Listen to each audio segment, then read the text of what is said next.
구형하면서 보니까 두 가지 부분을 가지고 얘기하는 것 같더라고요. 네. 맨 처음에 보니까 2002년도에 있었던 사건에 가지고 네. 그때 있던 사건 가지고 그때 유죄가 됐던 부분들을 가지고 쭉 설명을 하는 것 같고 네. 그 다음에 김진성 씨한테 전화해서 위증 교사를 한 부분을 그렇죠. 가지고 쭉 얘기를 한 것 같은데 네.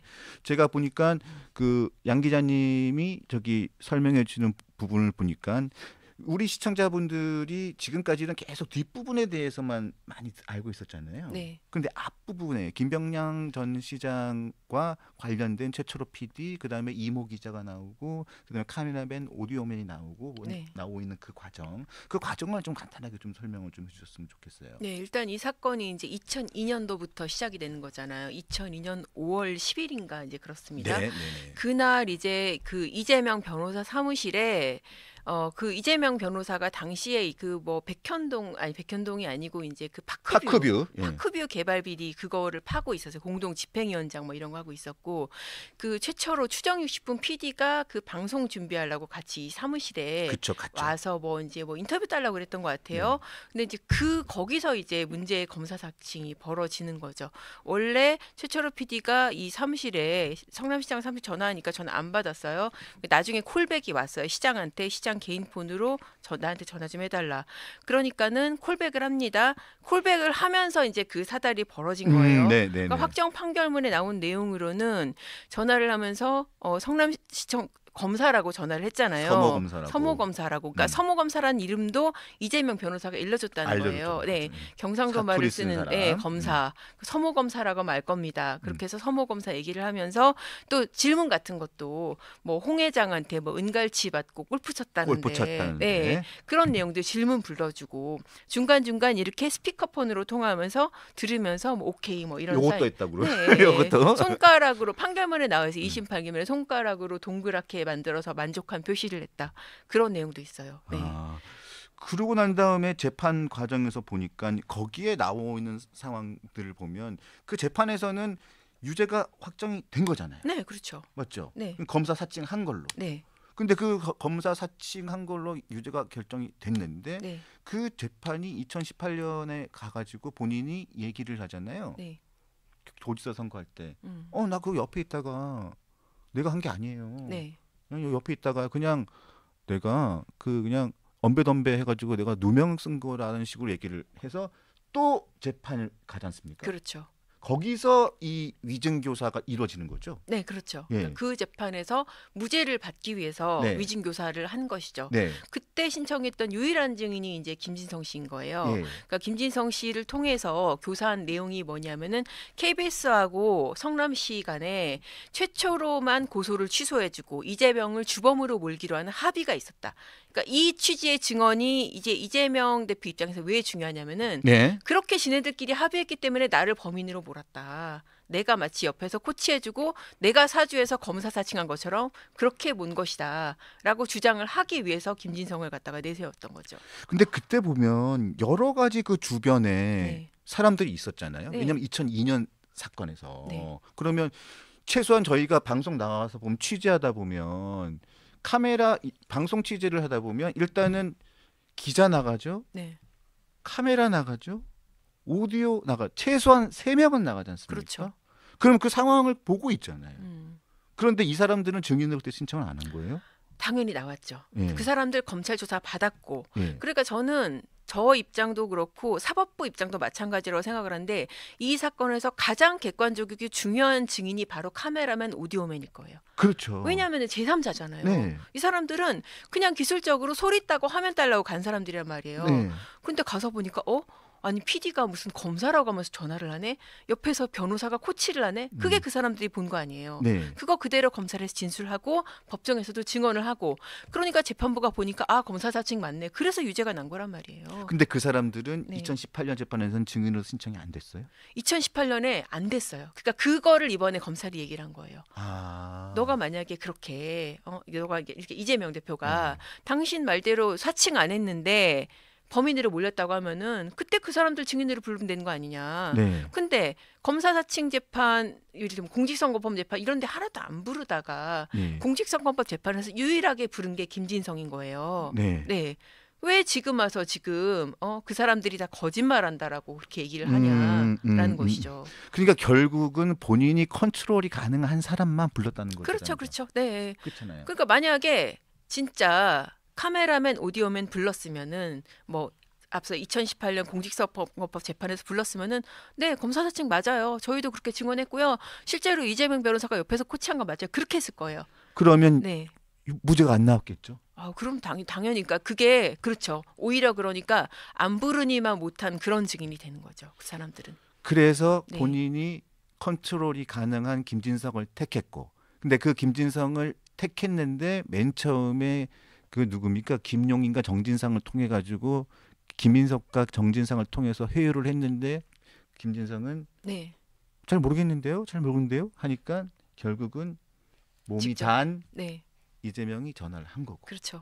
그리고 2번이나 전화를 하고 그 다음에 진술서를 받아가지고 또 한 번 좀 수정을 요구하고 네. 뭐 이런 과정들이 쭉 이어지는 거죠. 그렇죠. 네. 아. 기억이 어떻게 보면은 기억나는 대로라고 뭐 본인 얘기했잖아요. 그거 갖다가 검찰이 왜 그거는 빼놓고 나한테 불리한 내용만 편집 조작을 했다라고 하는데 기억나는 대로 본인이 주장하는 기억이라는 거는 그렇게 뭐 변론여지서 보내고 진술서 받고 그렇게 해서 만들어진 기억인 거죠. 가스라이팅이라는 표현도 쓰셨던데 네. 저도 가스라이팅 같아요. 네, 그러니까요. 그 계속 보면 저희도 보면 녹취 파일을 들어보면 지속적으로 얘기하잖아요. 네, 맞아요. 지속적으로. 네. 나는 그랬던 것 같은데 라고 하면서 네. 하는데 저는 그 부분에 대해서 저는 그 우리 양 기자님 말씀 중에 가장 꽂혔던 게 뭐냐면 아니 왜 김진성에 대한 의견을 물어보지 않느냐. 그 부분이 저는 진짜 머릿속에 딱 꽂혔거든요. 네. 그 부분을 좀 설명 좀 해주세요. 그러니까 검찰 그 지금 구형 논고 중에서 나온 내용인데 지금 이재명 대표 말대로 기억나는 대로 그렇게 진술을 부탁하려고 했었으면 그 사람의 기억이 뭔지 물어봐야 되는 거 아니냐. 그러니까 저도 그 생각을 못 하고 있었어요. 근데, 그렇죠. 예. 네, 맞아요. 그게 굉장히 적확한 지적이라는 생각이 들었어요. 기억나는 대로 진술해 달라라고 하면 네가 기억하는 건 뭔데 물어봐야 되잖아요. 그런 과정 1도 없이 잘 모르겠는데요. 기억이 안 나는데요. 라고 하는 사람한테 그런 얘기를 들었다고 해주면 되지. 그렇죠. 이게 위증교사가 아니면 뭐냐. 그렇죠. 네. 기억나는 대로가 아니고 당신 기억은 뭐예요? 기억이 안 난다고 하니까 그러면 당신이 알고 있는 건 뭔데? 그러면 그런가? 내 기억은 이런데 이러면 조금 말이 달라지죠. 네, 그렇죠. 근데 그 당신이 기억하고 있는 거에 대해서는 질문이 전혀 없어. 그러니까요. 그러한 다음에 내 기억은 이래. 네. 맞아요. 자기 기억만 얘기하는 그죠? 거예요. 내 기억은 이런데 네. 그리고 한 다음에 또 그런 말을 해요. 증명은 안 됐지만 맞아요. 그건 또 뭐예요? 그러니까 자기도 증명은 안 됐지만이라는 말을 무심코 한 거예요. 이게 어떻게 보면은 무심코 진심이 나온 거예요. 그러니까. 뇌피셜이잖아요. 네, 그러니까 증명은 안 됐지만 뭐 이런 일이 있었다고 해주면 되지 이제 그렇게 되는 거잖아요. 네. 그래서 김진성 씨가 검찰에서 진술한 내용 중에 그런 내용도 있었어요. 그때 증명은 안 됐지만이라고 이 대표가 얘기했는데 그거를 갖다 좀 잘 새겨볼 걸. 그때는 그냥 무심코 일단 그 지위로 봤을 때 좀 갑을 관계인 거잖아요. 완전 가불이죠. 백현동 사업도 결려 있었고. 그러니까요. 현직 도지사가 나한테 전화해가지고 막 이런 일이 있었어 뭐 그러는데 그냥 딸려 들어가서 네네네네 하고 대답을 했는데 생각해 보니까 이 대표도 그때 이 지사죠. 검증된 것은 아니지만 그 내용을 그 내용을 좀 잘 생각을 해볼 걸 그런 얘기를 한 적도 있었어요. 야. 그래서 그 양 기자님의 그 방송을 들으면서 좀 이런저런 얘기들을 제가 놓쳤던 부분들을 굉장히 많이 봤었어요. 그리고 또 하나 제가 또 말씀을 듣고 싶은 게 있는데 네. 그 이재명 대표가 그 마지막 그 피고인 신문을 할 때 계속 기억이 안 난다. 뭐가 안 난다. 그러면서 계속 이렇게 일관을 하고 그리고 일관하고 그다음에 검사들의 질문에 대해서 짧게 해달라. 아니면 질문을 분리해달라. 또 아니면 뭐라고요? 네. 뭐 이렇게 얘기한다는데 그건 어떤 의도고 어떤 전략이 있는 거예요? 짧게 해달라 그거는 기싸움인 거죠. 기싸움으로 잠깐만요. 제가 그렇게 얘기한 게 맞습니까? 막 이런 식으로 막 되묻기도 하고 검찰이 이제 뭐 물론 이제 검찰신문 자체가 저는 이제 그거는 조금 개선될 점이긴 한데 장문 단답 약간 그런 식이 좀 많기는 해요. 네. 그러니까 짧게 해달라, 끊어서 해달라. 근데 보통은 사실 장문 단답이라는 거 감안하고 이제 대답을 하거든요. 근데 계속 지난번에 공직선거법 때도 짧게 해달라, 무슨 말인지 모르겠다, 다시 질문해달라, 내가 그렇게 얘기한 게 맞느냐, 그런 식으로 한마디로 검찰 입장에서는 갑자기 훅 들어오는 막 그런 거를 많이 한단 말이죠. 그러면 검찰 입장에서 약간 움찔하게, 물론 이제 검찰도 산전수전 다 겪고 온갖 사람들 다 상대를 해봤기 때문에 그 정도로 움찔하거나 물러서진 않지만은 일단은 제지 효과는 갖는단 말이죠. 이제 그거를 노리는 거예요. 그러니까. 네. 그리고 또 보면 네. 이재명 대표가 어떤 재판이었는지는 제가 그러니까 예전 재판인 것 같아요. 예전 재판에 보면 무엇이 기억나나요라고 물어보니까 있으면 내가 증거를 냈겠죠. 내가 뭐 전쟁입니까? 이런 대답을 했다는 부분도 있고 네. 또 보면 세상이 그렇게 무서울 줄 몰랐어요. 그게 정말 웃겼어요. 저는. 피의자 네. 될 줄 몰랐다. 네. 내가 옆에 있다가 엮였어요. 뭐 이렇게 얘기를 한다는데 네. 이 얘기는 어떤 얘기를 하다가 나온 얘기입니까 이게? 그 얘기가 진짜 정말 인상적이었는데 네. 그 피고인 신문 막판에 피고인 신문 하면서 그 얘기를 한 게 뭐냐면은 22년 전 사무실에서 네. 자기가 옆에만 있다가 그렇게 검사 사칭범으로 몰릴지 몰랐다. 세상이 이렇게 무섭다. 그러니까 이게 진짜 얼마나 어이가 없냐면은 확정된 사실관계, 판결로 확정된 사실관계 다 있잖아요. 네. 그 내용을 부정을 하는 거예요, 본인은 아직까지. 나는 인정 못하겠다. 나는 검사 사칭 안 했다. 쟤들이 속된 말을 나를 똘똘 만 거다. 그런 거예요. 근데 그게 네. 대법원까지 가가지고 본인이 본인이 유죄를 받았잖아요. 벌금형을 받았잖아요. 벌금 150만 원 받았죠. 네. 그리고 항소심, 상고심 갈 때까지만 해도 네. 다른 증인을 요구하거나 하지도 않은 걸로 알고 있거든요. 그렇죠. 그것도 이번에 검찰이 이제 구형을 할 때 지적을 한 거거든요.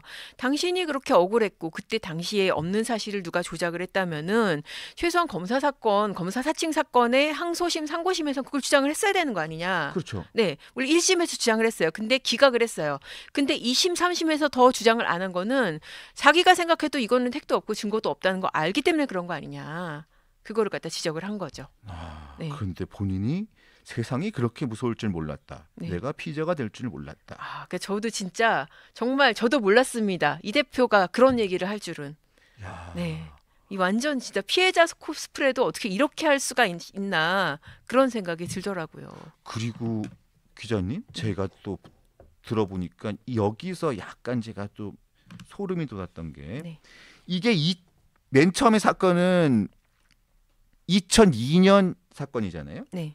2002년 사건인데 2002년 사건인데 이재명 대표가 날짜를 정확하게 기억하고 시간까지 정확하게 기억하더라고요. 제 말이요. 네? 그게 정말 깜짝 11시 놀랐어요. 몇 분까지 기억해요. 그러니까요. 근데 왜 선거법으로 지금 걸려 있는 김문기 전 처장은 모른다고 하죠? 그러니까요. 22년 전의 일을 갖다가 자기 사무실에 있었던 일을 거의 CCTV 본 것처럼 얘기를 하잖아요. 11시 37분에 들어왔고 어쩌고 막 그렇게까지 기억을 하면서 김문기 전 처장 같은 경우에는 호주 놀러 갔던 것도 2015년이고 그리고 2015년에 한 번만 접점이 있었던 게 아니라 2009년도 리모델링 조합장 토론회 그거 하면서부터 시작이 된 인연이 계속 공사까지 이어지고 그랬는데도 나는 성남시장 시절에 몰랐다라고 얘기를 하잖아요. 그러니까 진짜 정말 역설적인 거죠. 선택적인 기억력? 저는 딱 그 생각이 나더라고요.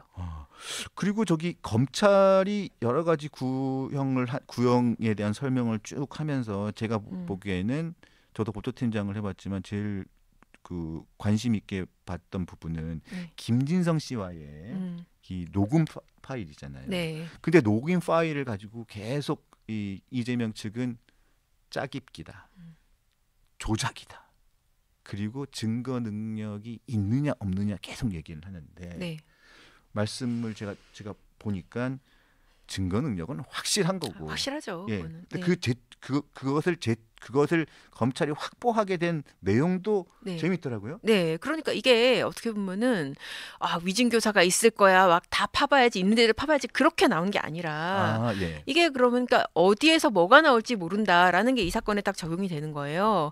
백현동 수사다 나왔거든요. 백현동 수사. 네, 그 김진성 씨가 백현동 사업자이기도 해요. 그죠. 김민석 김인섭하고 씨랑 같이 하잖아요. 같이 했었잖아요. 예. 그래서 김진성 씨에 대해서도 영장을 발부받아서 법원에서 압수수색을 했는데 옛날에 쓰던 구형폰이 나온 거예요. 근데 구형폰에 보니까는 이재명하고 통화한 내용이 그렇게 녹취 파일이 들어있는 거예요. 그래서 이거 가져가도 되냐? 가져가세요. 임의 제출 받아서 이 사건 수사를 하게 된 거죠. 그래서 그 내용을 들어보니 이건 대박인데? 대박이죠. 황금폰이 황금폰 진짜. 그래서 이게 지금 다 나온 거죠. 그렇죠. 네. 이게 위증교사 사건에서 여러 가지로 드문 게 굉장히 많이 겹친 거예요. 일단 위증했다는 사람들이 자백을 하고, 네. 위증한 사람들이 저 사람이 시켰다. 내가 한 말 위증이다라고 자백을 하고, 또 하나 더 대박인 게 말씀하신 대로 그 통화 내용, 위증 교사하는 내용이 다 있다는 거예요. 그렇죠. 그 보통 위증 교사하는 내용이 그냥 녹취록이라든가 전원은 있어도 네. 이렇게 녹음 파일이 네. 목소리 육성이 그대로 담기는 경우는 저는 영화 없어요. 말고는 못 본 것 같아요. 진짜 없어요. 그러니까 보통 위증교사 사건이 이제 어떻게 돌아가냐면은 뭐 혹시라도 위증범이 자백을 했다 쳐요. 근데 위증교사범은 부인이랍니다. 부인이라면서 내가 언제 위증을 시켰다고 그래? 나는 사실대로 증언해달라고 그랬어요. 라고 얘기를 합니다. 그렇죠. 사실대로. 그렇죠. 그러면 이제 또 증거관계 가지고 재판부는 판단을 해야 되는 거예요. 진짜 증언을 부탁할 때 뭐라고 했는지, 좀 사실이 아닌 내용을 부탁을 했는지, 아니면은 사실대로 해달라고 했는데 위증범이 거짓말을 했는지. 근데 지금 이거는 증거가 딱 하니 있잖아요. 네. 시킨 내용이 딱 남아 있잖아요. 이런 사건이 진짜 없어요, 잘. 그리고 또 여쭤볼게. 이 네. 녹음 파일 내용은 설명을 해주셨고 보면 이 김진성 씨를 접촉하는 과정도 보니까 네. 이것도 그 형량이라든가 재판부가 선고를 할 때 영향을 미치는지를 제가 전문적으로 여쭤보고 싶은데 네. 과정이 굉장히 복잡해요. 김인섭 씨를 통해 가지고 이 김진성이라는 이 위증교사를 부탁하려고 하는 그 타켓에게 네. 김인섭이라는 백현동 개발 그 특허방 이 사람을 통해 가지고 접촉을 하고 그런 다음에 정진상을 통해 가지고 다시 증인 요청을 하고 네. 그게 안 되니까 이재명이 전화를 하고 네. 또 마음대로 안 되니까 또 한 번 전화를 하잖아요. 그렇죠. 그런 다음에 또 전영수 당시 비서실장이나 이 사람 통해서 진술서를 요구를 네. 하고 또 텔레그램으로 또 변론 유서를 보내고 그런 다음에 김진성이 그래도 조금 양심에 좀 꺼리끼니까 출석을 안 하고 그 다음에 또 한 번 회유를 통해 가지고 결국은 출석을 해서 이재명 대표가 원하는 방식으로 위증을 해주잖아요. 네. 이 일련의 과정에 보면 굉장히 집요하게 하잖아요. 그렇죠. 이거는 법원에서 판단할 때 보면 어떻게 영향을 미칠까요? 이거는 중요한 게 뭐냐면은 가중적 양형 요소로 그 부분이 있어요. 피지휘자에 대한 교사. 자기가 갑이고 이 사람이 을인 관계에 있으면은 이 사람에 대한 교사는 더 가중적, 그러니까 더 형을 가중할 수 있는 요소로 그렇게 들어가거든요. 그러니까 검찰 입장에서는 이거 갑을 관계 아니냐, 지사고, 그리고 본인이 혼자 딱 전화한 게 아니라 여러 사람을 동원해서 했다는 거는 전화를 받는 사람 입장에서는 이게 진짜 위세를 느낄 수 있는 그런 상황이잖아요. 그렇죠. 무슨 막 전영수 실장 전화하고 정진상 이렇게 성남시 도지사를 비롯해서 실세들이 다 자기한테 전화를 하는 그런 상황이 이 피지휘자에 대한 교사로 그렇게 해서 가중 요소로 될 수가 있는 거예요. 물론 이 대표 쪽에서는 아니 내가 무슨 업자하고 무슨 피지휘 관계가 있다고 그래. 내가 인허가권은 그리고 성남시에 있는 거지 도에 있는 게 아니야라고 주장을 할 거예요. 네. 근데 검찰 입장에서는 그렇게 피지휘자에 대한 갑을 관계에서의 교사로 충분히 주장을 할 수가 있는 요소죠.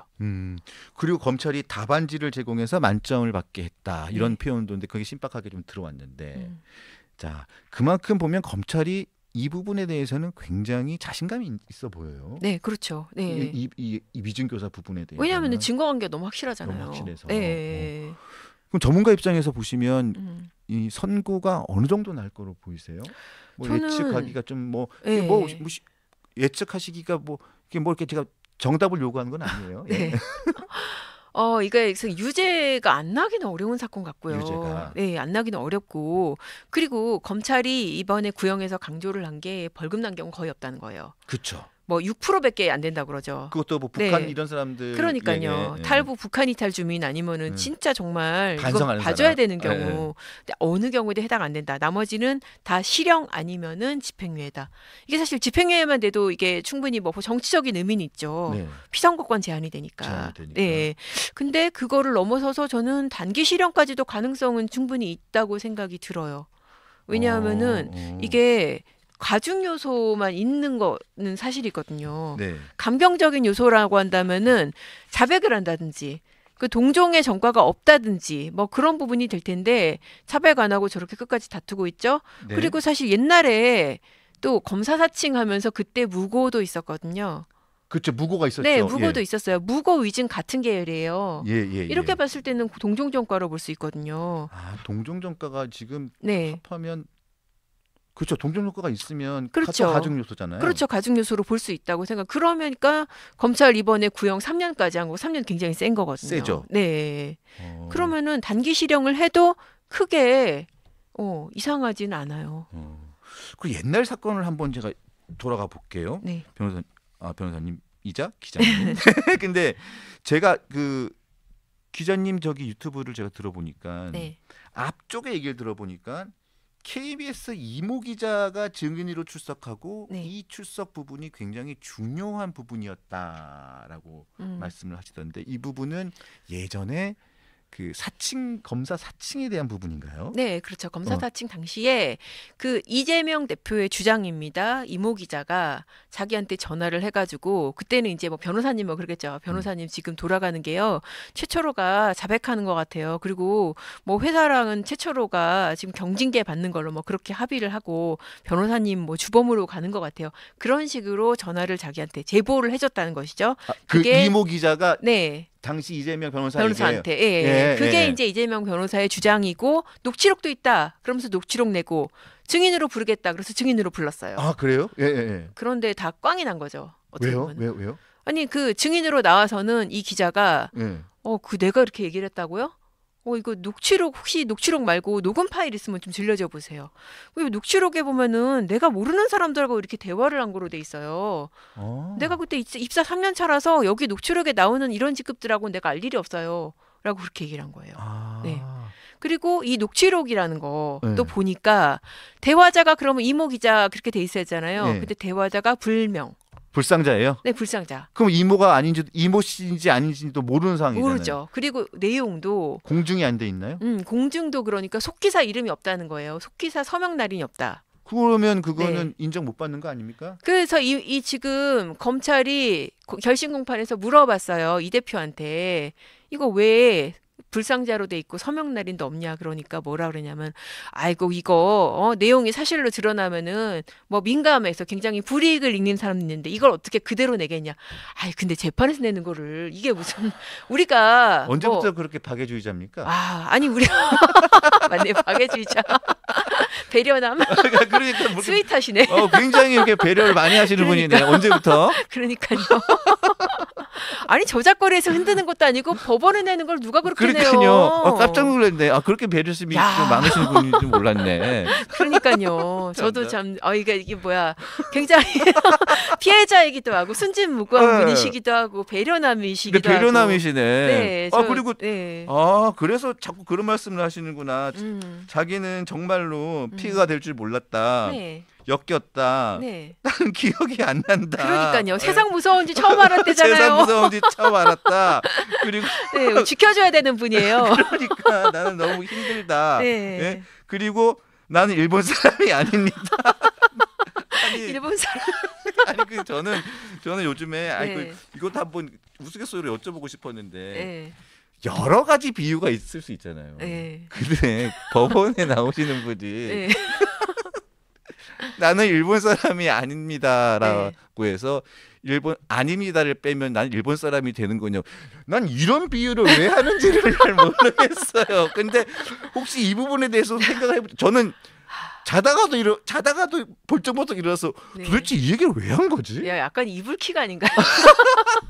아 진짜 좀, 아니 그래서 좀 부끄러워야 되는 것 같은데. 이건 진짜 이해가 안 돼요. 그리고 저는 네.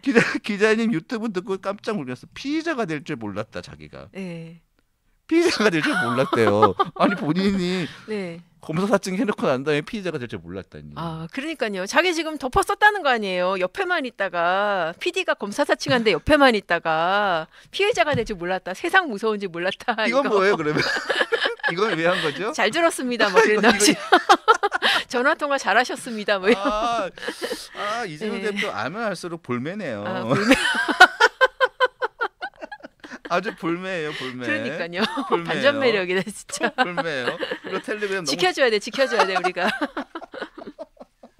아니 양 기자님 자주 좀 나와주시죠. 볼매세요. 볼매십니다. 네, 그래서 마지막으로 네. 또 하나 여쭤보겠습니다. 네. 일단은 실형 정도라고 생각을 하신다는 거고 이제 선거법 얘기 잠깐 좀 여쭤볼게요. 네. 선거법도 보면 그 앞쪽에 김문기 전 처장에 대해서 성남 시절에는 내가 몰랐다라는 네. 게 하나고 하나는 백현동 식품연구원 부지 관련해서 상냥하는 과정에서 박근혜 국토부가 협박을 해서 안 들어줄 수가 없었다 하면서 공문을 이렇게 해가지고 국정감사에서 이렇게 딱 얘기를 하는 거잖아요. 네. 어느 쪽이 더 유죄의 가능성이 더 큰 부분입니까? 저는 백현동 같은 경우에는 그렇죠. 네. 그러니까 사실적시잖아요. 명확하게 사실적시. 네. 그렇죠. 아예 그 국정감사에서 그건 얘기를 그렇죠. 한 거고. 국정감사에서 용도 상향 과정에 대해서 박근혜 국토부의 협박이 있었다. 안 하면은 직무유기로 문제 삼겠다고 했다. 맞아요. 예. 근데 7분 동안 시간이 한정돼 있어 말이 꼬였다라는 변명을 했는데 전 그거 보고 너무 웃기거든요. 너무 그런 없어 보이죠. 근데 너무 없어 보여. 아니 이재명 대표가 네. 점점 있잖아요. 예. 꼬리를 내리 약간 그런 느낌? 결심만 가면 왜 결심만 가면 법정원에 들어가서 생중계가 안 돼서 그런가요? 왜 거기만 들어가면 이상한 말씀을 하시죠? 네. 그 생중계가 안 되니까. 그리고 나와가지고는 네. 당당해요. 예. 그런데 말이 꼬였다? 아니 지금까지 수많은 재판을 했는데 말이 꼬였다고 마지막 최종 변론에서 말이 꼬였다. 말이 꼬였다. 그러니까 이게 만약에 이게 허위 사실이 아니다라고 다투려고 한다면은 딱 두 사람만 있으면 돼요. 두 사람. 누굽니까? 그 사람. 그렇죠. 그러니까 협박 받았다는 사람, 협박했다는 사람. 네. 두 사람만 있는데 못 찾고 있잖아요. 네. 없죠. 없어요. 받은 사람이 없는데. 그러니까 이게 구조가 비슷한 게 이게 지금 위증교사 사건에서도 맞네요. 위증교사 사건에서도 본인이 주장하는 그런 KBS와 김병량 간의 합의 같은 거 있지도 않잖아요. 맞네요. 그러니까 이 사건에도 국토부의 협박 같은 거 있지도 않은 거예요. 맞네요. 네, 같은 구조예요, 결국은. 그러고 보니까 다 그렇네요. 음. 저기 백현동 관련해서도 네. 국토부 협박 받았다고 했는데 결국은 본인이 그게 문제가 되니까 관련 공무원들한테 전화해서 협박받은 거 있어요 없어요라고 전화 돌렸잖아요. 맞아요. 그러니까 이것도 교묘한 게 협박받은 거 있어요 없어요라고 그렇게 담백하게 물은 것도 아니고 협박받았다고 해서 누군가 나한테 보고를 했는데 그게 당신인가? 그렇게 물어본 거예요. 그러면 네. 그렇게 하라고 한 거죠. 거의 그런 거 아닙니까? 보통 이런 식으로 하시는군요, 이분이. 그러니까 하나는 완전 기정사실화하면서 네. 그렇죠. 예, 그런 식인 거죠. 야, 네. 조심해야 될 것 같아요. 조심해야 될 것 같고. 자, 그래서 일단 요 부분도 보시기에는 형량을 이렇게 보시면 이렇게 그냥 예측을 해보신다면 징역 2년이 나왔는데. 네. 요거는 뭐 100만 원만 넘어도 그렇죠. 아웃이잖아요. 네, 100만 원만 넘어도 나오죠. 예, 네, 나오죠. 예. 근데 근데 이거는 사실 뭐 법원에서 제가 판사들 얘기를 들어보면은 아예 무죄를 하지 않으면 유죄를 한다고 그러면은 100만 원 이하로는 조금 어려운 사건일 것 같다.